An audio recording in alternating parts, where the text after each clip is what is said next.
Saudara jemaat yang dikasihi oleh Tuhan. Tema kita pagi ini adalah misi Tuhan di tengah pandemi. Tema ini setidaknya mengandung 3 pertanyaan. Pertama adalah, apakah misi Tuhan dapat dilaksanakan di tengah gemuruh pandemi COVID-19?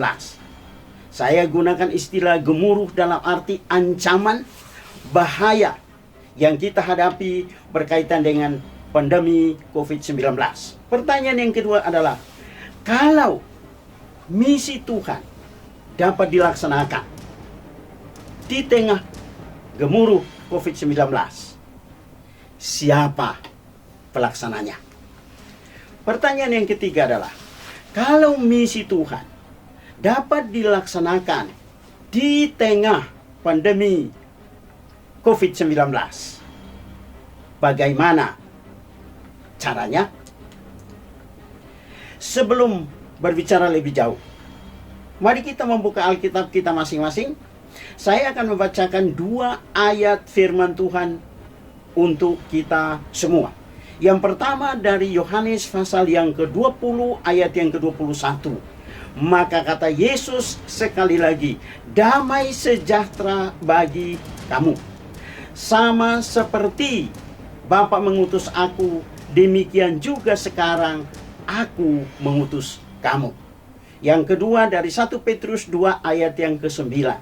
Tetapi kamulah bangsa yang terpilih, imamat yang rajani, bangsa yang kudus, umat kepunyaan Allah sendiri, supaya kamu memberitakan perbuatan-perbuatan yang besar dari Dia yang memanggil kamu keluar dari kegelapan kepada terangnya yang ajaib. Bapak Ibu sekalian, dari 2 ayat firman Tuhan yang kita baca ini memberikan kepada kita beberapa prinsip. Yang pertama, bahwa jemaat Tuhan, gereja bersama-sama dengan Yesus memiliki kesejajaran dalam status sebagai utusan.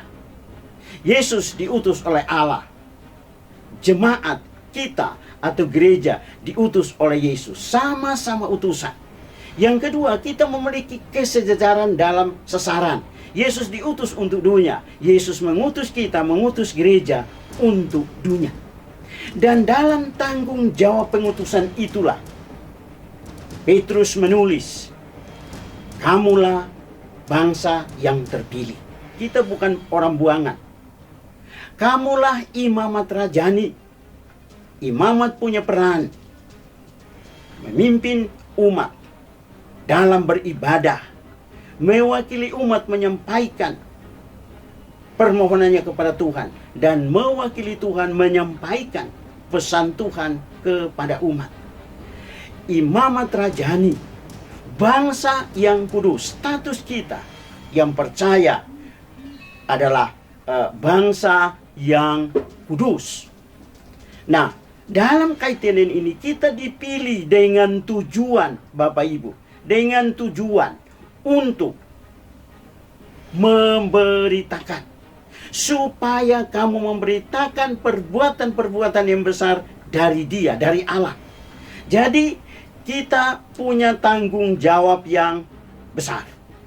Nah, Bapak Ibu sekalian, bertolak dari 3 pertanyaan di atas, ada 4 pokok pikiran yang akan saya uraikan bertolak dari tema kita, yaitu misi Tuhan di tengah pandemi. Pokok pikiran pertama adalah kita perlu memahami pengertian misi Tuhan. Yang kedua, penanggung jawab misi Tuhan di tengah pandemi COVID-19. Yang ketiga, pentingnya misi Tuhan di tengah gemuruh pandemi COVID-19. Dan pokok pikiran yang terakhir adalah strategi pelaksanaan misi Tuhan di tengah gemuruh pandemi COVID-19. Nah, Bapak Ibu sekalian, mari kita lihat yang pertama, pengertian misi Tuhan. Kata Misi diambil dari istilah bahasa Latin, dari kata missio.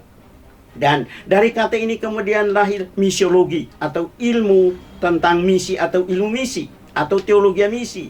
Dari kata ini pula kemudian lahir misionaris atau utusan. Nah, missio diambil dari kata kerja dalam bahasa Latin, yaitu dari kata mittere. Dan mittere itu artinya mengutus, juga bisa artinya mengirim, atau juga membiarkan pergi. Dalam bahasa Yunani Alkitab Perjanjian Baru, kata misi digunakan kata apostelein.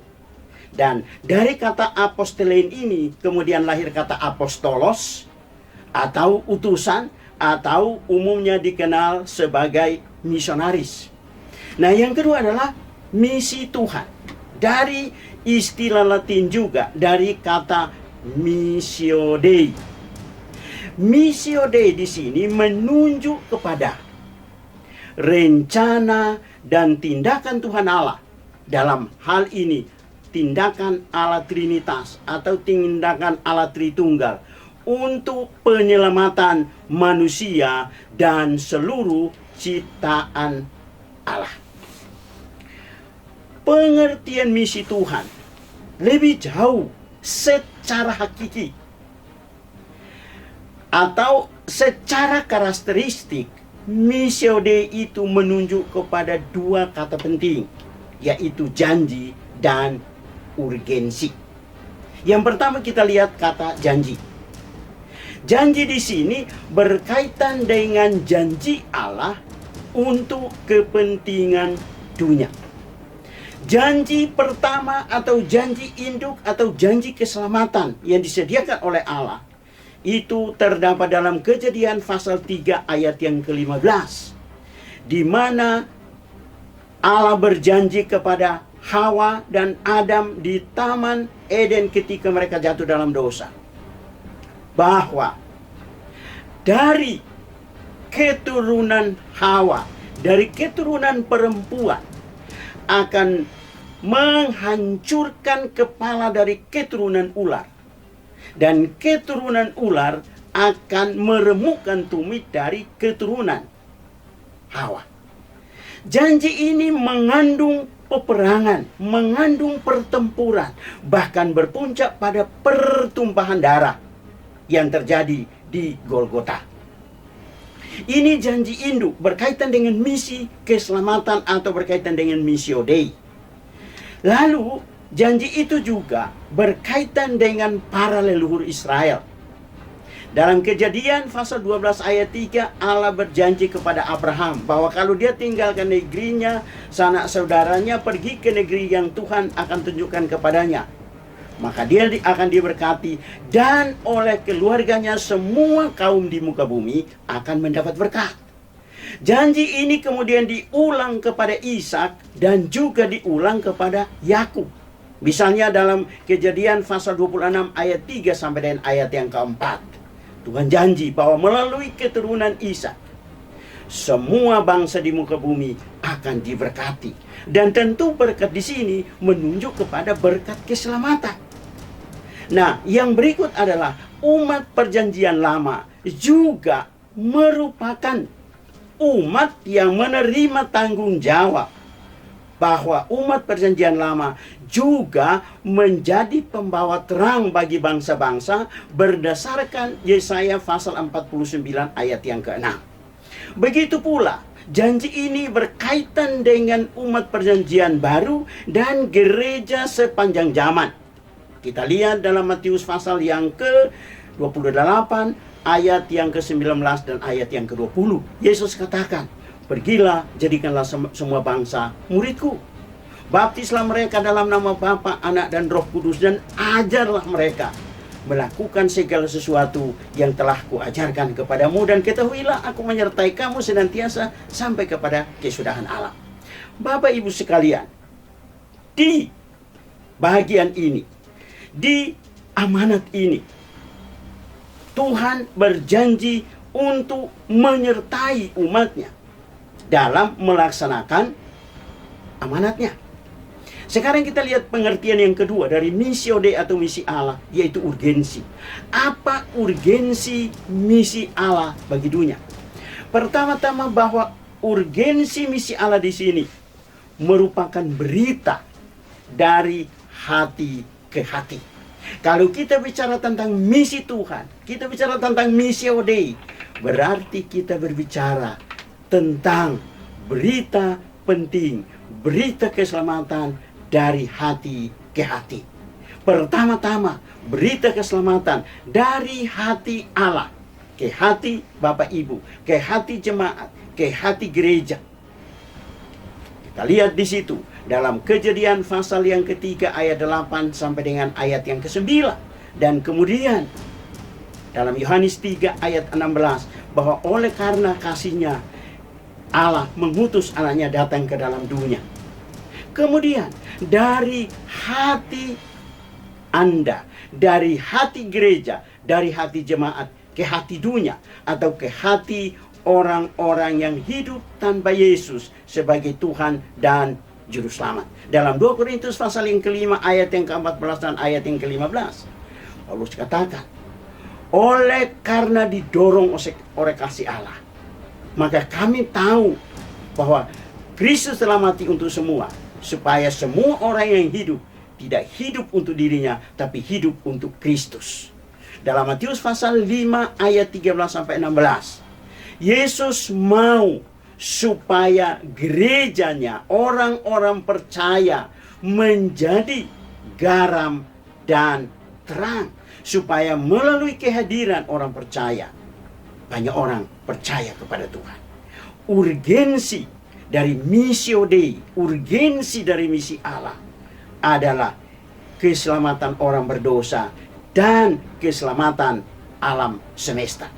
Kalau kita mengingat bahwa dalam Kejadian pasal 3 ayat yang ke-17, ketika Adam jatuh dalam dosa, alam terkutuk. Potensi alam semakin menipis. Tapi kemudian kalau kita lihat dalam Roma 8 ayat 18 sampai ayat 25, Rasul Paulus katakan bahwa semua makhluk mengeluh. Kita pun mengeluh karena dosa. Keselamatan Allah bukan hanya untuk manusia, tapi juga untuk alam semesta melalui kehidupan orang percaya. Yang berikut, urgensi dari missio Dei adalah berkaitan dengan sumber. Bahwa missio Dei atau misi Allah bersumber pada Allah sendiri. Pertama, bersumber pada Allah Bapa. Ketika manusia jatuh dalam dosa di Taman Eden, Allah datang mencari. Dalam Kejadian pasal 3 ayat 8 sampai dengan ayat 15, Allah mencari Adam dan Hawa dan mau berdialog dengan mereka. Dan kemudian dia mengutus anaknya. Begitulah misi itu, merupakan dialog, merupakan percakapan dari hati ke hati. Yang kedua, Yesus sebagai anak Allah diutus datang ke dalam dunia sebagai pemberita sekaligus sebagai berita. Yesus datang sebagai pemberita. Yesus memanggil orang percaya untuk ikut bersama-sama sebagai pemberita. Nah, karena itu Bapak Ibu sekalian, betapa pentingnya misi Allah ini. Yang berikut bahwa misi Allah juga tidak dilepaskan dari Allah Roh Kudus yang memberi kuasa, yang menyertai, yang mendampingi orang percaya dalam melaksanakan misi. Urgensi misi Allah berkaitan dengan eksistensi Allah Trinitas. Artinya bahwa Allah bereksistensi misioner. Misioner artinya sifat hakikinya mencari untuk menyelamatkan. Maka setiap pengikut Allah Trinitas juga mestinya misioner dan harus misioner. Yang kedua, penanggung jawab pelaksanaan misi Tuhan di tengah gemuruh pandemi COVID-19. Siapa pelaksana? Tidak lain adalah Bapak, Ibu, Saudara, dan saya. Kita yang dikumpulkan dalam gereja punya tanggung jawab untuk melaksanakan misi Allah dengan ujung tombaknya adalah penginjilan pribadi. Jadi misi yang kita bicarakan dalam tema saat ini adalah misi dalam pengertian penginjilan pribadi. Nah, penginjilan pribadi sebagai ujung tombak dari misi merupakan tanggung jawab pribadi setiap orang pilihan Allah atau setiap orang yang mengaku diri pengikut Kristus atau Bapak, Ibu, Saudara, dan saya. Menurut Alkitab, kita punya tanggung jawab sebagai orang-orang percaya. Tanggung jawab kita pertama berkaitan dengan panggilan dan status kita. Tadi kita baca Yohanes pasal 20 ayat 21 dan 1 Petrus pasal yang kedua ayat 9 yang mengatakan tentang status kita sebagai utusan, sebagai orang yang dipanggil untuk bercerita. Disinilah tanggung jawab kita. Disinilah pentingnya saat ini untuk bercerita. Tujuan pertobatan setiap orang berkaitan dengan pelayanan. Dalam 1 Tesalonika 1 ayat 9 dikatakan di sana bahwa orang berdosa berbalik dari berhala-berhala, berbalik kepada Allah untuk melayani Allah yang hidup dan benar. Melayani Allah di situ bukan sekedar menjadi penerima tamu, bukan sekedar memungut kolekte, bukan sekedar paduan suara, bukan sekedar pemain musik, melainkan pelayanan di situ utamanya, intinya adalah pemberitaan Injil supaya orang siap menanti kedatangan Tuhan. Nah, yang berikut adalah tanggung jawab itu berkaitan dengan visi panggilan Yesus bagi kita setiap orang. Dalam panggilan Yesus kepada kita berdasarkan Matius pasal 4 ayat 19, Yesus katakan, "Mari ikutlah aku dan kamu akan kujadikan penjala manusia." Dalam Markus pasal 3 ayat 14-15, kita dijadikan utusan Kristus. Jadi menjadi pengikut Kristus otomatis menjadi penjala manusia, otomatis menjadi utusan Kristus. Ini paket, ini bukan pilihan. Jadi nggak bisa kita bilang saya ikut Yesus tapi saya nggak mau jadi penjala. Saya ikut Yesus tapi saya nggak mau jadi utusan. Nggak bisa. Program Allah, panggilan Yesus, visi Yesus ialah ikut Yesus jadi penjala, ikut Yesus jadi utusan. Yang berikut adalah tanggung jawab kita dalam penginjilan pribadi berkaitan dengan amanat agung Tuhan Yesus yang juga sekaligus sebagai amanah Tuhan Yesus. Apa bedanya amanat dan amanah? Amanat itu adalah perintah.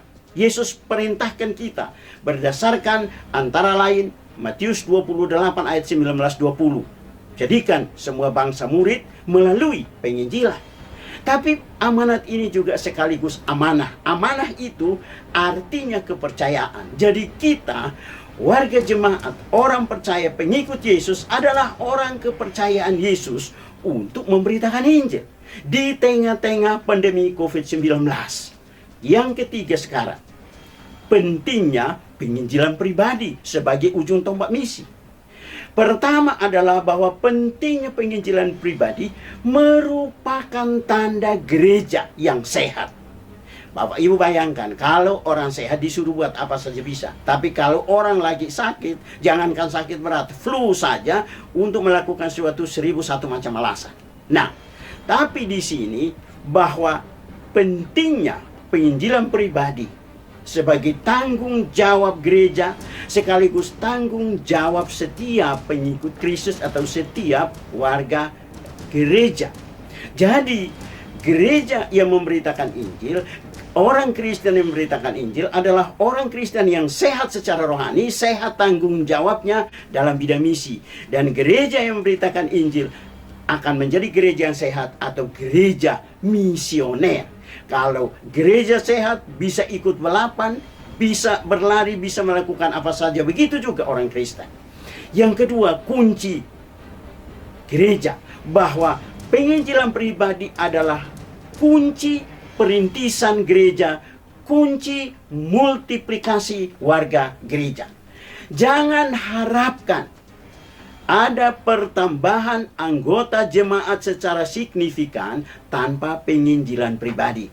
Sayangnya kita seringkali berdoa supaya Tuhan suruh orang datang ke gereja, padahal Tuhan suruh kita pergi ke dunia.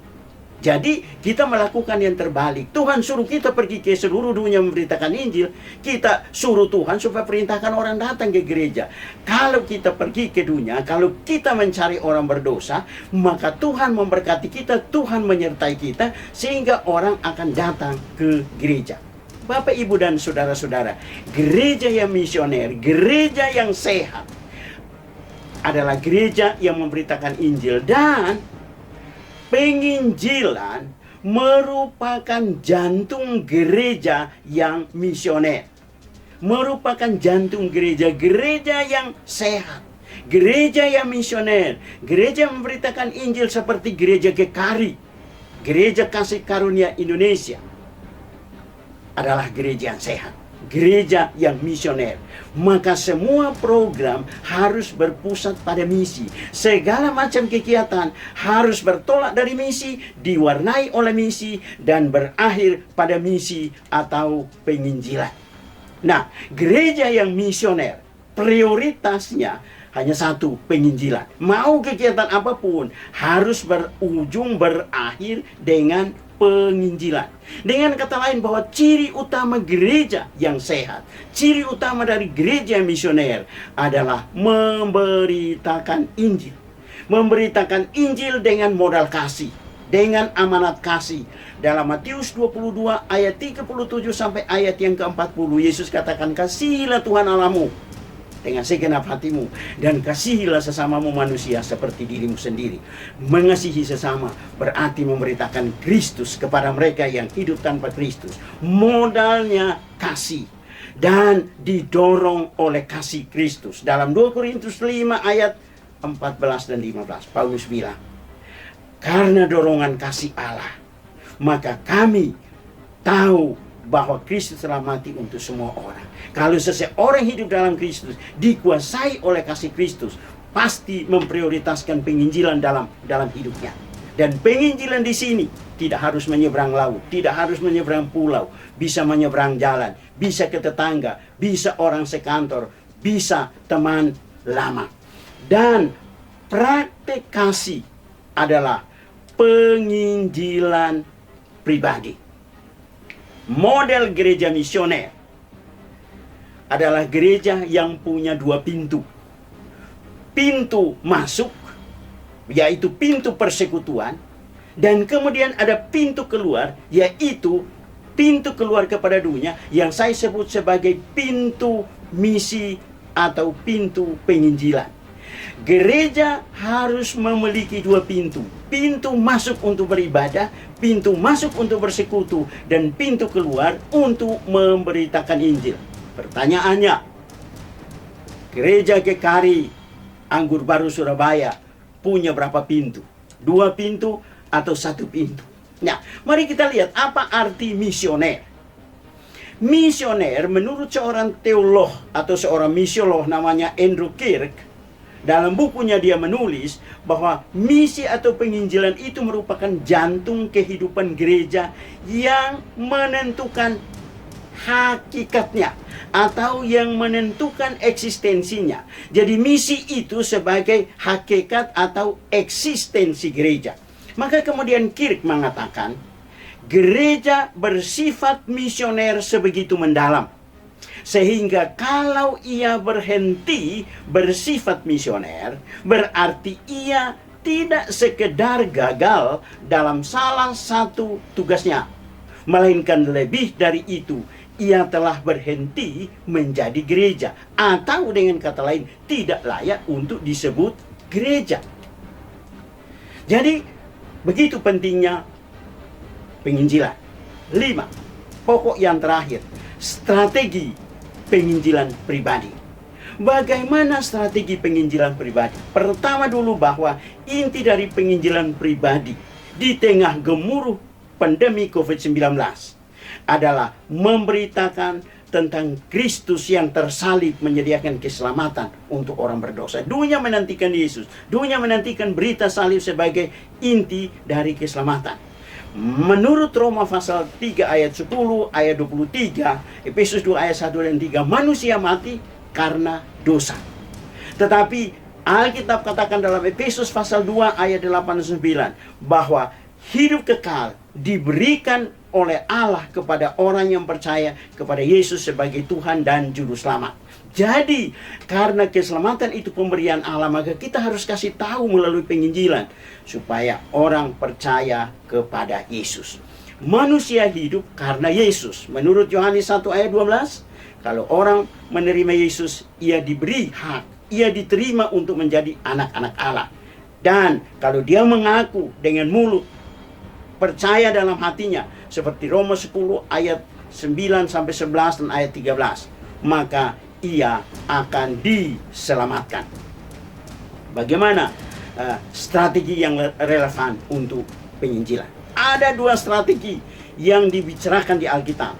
Pertama, dalam Perjanjian Lama disebut sebagai strategi yang namanya sentripetal. Artinya melalui pergaulan dengan bangsa-bangsa percaya kepada Allah. Itu sebabnya kalau Bapak Ibu mempelajari Alkitab, Abraham kemanapun dia pergi, dia membangun mezbah di tengah-tengah berbagai penyembahan berhala, supaya melalui itu orang menyaksikannya dan datang kepada Allah.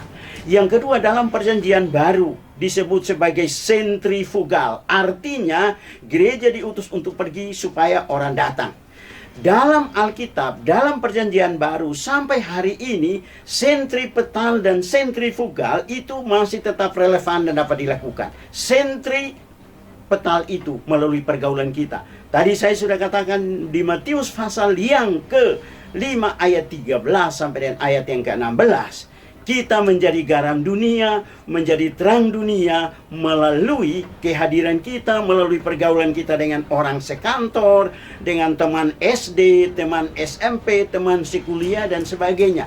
Dan Bapak Ibu sekalian, penginjilan itu bukan sekedar teori, tetapi harus dipraktekkan. Bahwa setiap pemuda-pemudi, setiap orang tua, setiap generasi, setiap kelompok sosial punya tanggung jawab untuk memberitakan Injil secara pribadi kepada teman atau sahabatnya sendiri. Nah, alat atau tools di tengah pandemi COVID-19 ini, teknologi iptek menyediakan begitu banyak tools, begitu banyak media sosial yang bisa dapat digunakan. YouTube, WhatsApp, Instagram, Facebook, dan berbagai sarana media sosial. Ini bisa digunakan untuk bercerita tentang Yesus kapan saja, di mana saja, tanpa dibatasi oleh jarak.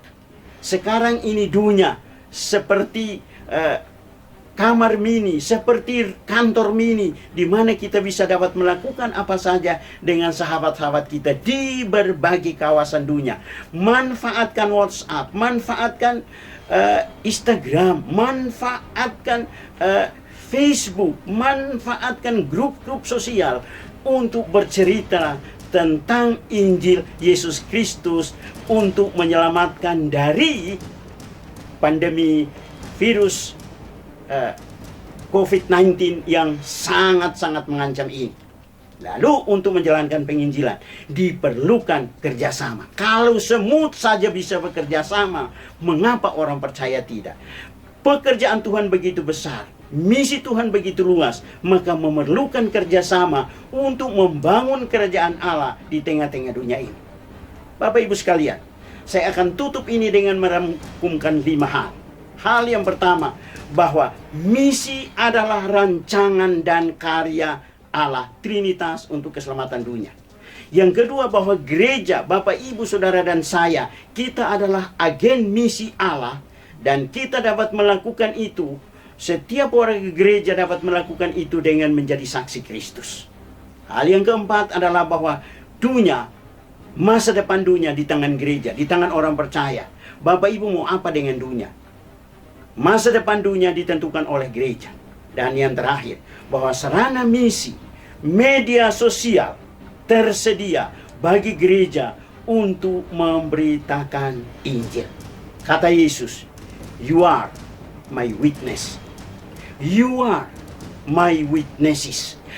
Kamu adalah saksiku, dalam Lukas 24 ayat yang ke-14. Mari kita dengarkan ini, bahwa setiap kita, setiap Bapak Ibu adalah saksi Kristus.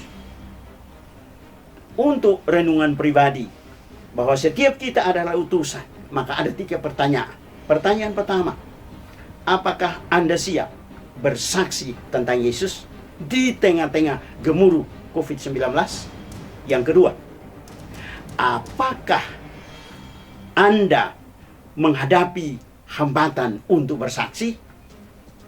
Dan yang ketiga, kalau Anda menghadapi hambatan, bagaimana kiat Anda untuk mengatasi hambatan dan menjadi saksi Kristus di tengah pandemi COVID-19? Happy New Year. Waktu mengajar kita tentang nilai hidup yang benar. Tetapi hidup yang benar mengajar kita untuk menggunakan waktu dengan benar, yaitu waktu untuk memberitakan Injil. Immanuel artinya Allah menyertai kita untuk memberitakan Injil. Dan kalau kita hidup dalam Kristus, kita memberitakan Injil, maka salib adalah jalan satu-satunya menuju keselamatan yang kekal. Mengapa kita berdua memberitakan Injil? Karena Yesus Kristus adalah jalan satu-satunya menuju surga, jalan satu-satunya menuju keselamatan. Tuhan memberkati.